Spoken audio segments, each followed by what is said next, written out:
இந்த வருஷம் ரிலீஸ் ஆன சீரிஸ்லேயே ஒரு பெஸ்டான சீரிஸ்னா அது வெனஸ்டே சீரிஸ் தான். வெனஸ்டே சீரிஸோட செகண்ட் சீசன் இந்த வருஷம் ரிலீஸ் ஆயிருந்தது. இந்த சீசன் ஆனது நெட்ஃபிளிக்ஸ்ல ஒரு பெரிய தாக்கத்தை ஏற்படுத்துதுன்னு சொல்லலாம். ஏன்னா ரிலீஸ் ஆன கொஞ்ச நாள்லயே 50 மில்லியன் வியூஸை கடந்து போயிட்டு இருக்கிற ஒரு சீரிஸா இந்த வெனஸ்டே சீரிஸ் இருக்கு.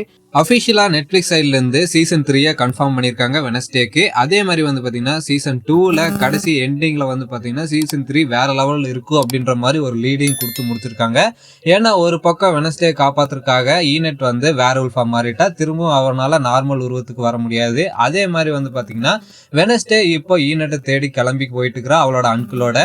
புதுசா நவர்மோர்ல சேர்ந்த மியூசிக் டீச்சர் டெய்லரை கூட்டிட்டு இன்னொரு இடத்துக்கு கிளம்பிட்டு இருக்கிறா, உனக்கு ஒரு புது வாழ்க்கையை தர்றேன் அப்படின்னு சொல்லிட்டு. அதே மாதிரி பாத்தீங்கன்னா வெனஸ்டேவோட ஆன்டி உயிரோட இருக்கிற மாதிரி காட்டி இந்த சீசன் 2 முடிச்சிருப்பாங்க. ஒரு நல்ல ஒரு எண்டிங்கை கொடுத்து முடிச்சிருப்பாங்க. அதே மாதிரி சீசன் 3 இதை விட வேற லெவல்ல இருக்கும் அப்படின்ற மாதிரி சொல்லி முடிச்சிருப்பாங்க. நம்ம கண்டிப்பா வெயிட் பண்ணி பார்க்கலாம். கண்டிப்பா சீசன் 3 எப்போ வரும்னு பாத்தீங்கன்னா 2027ல வாய்ப்பு இருக்கு.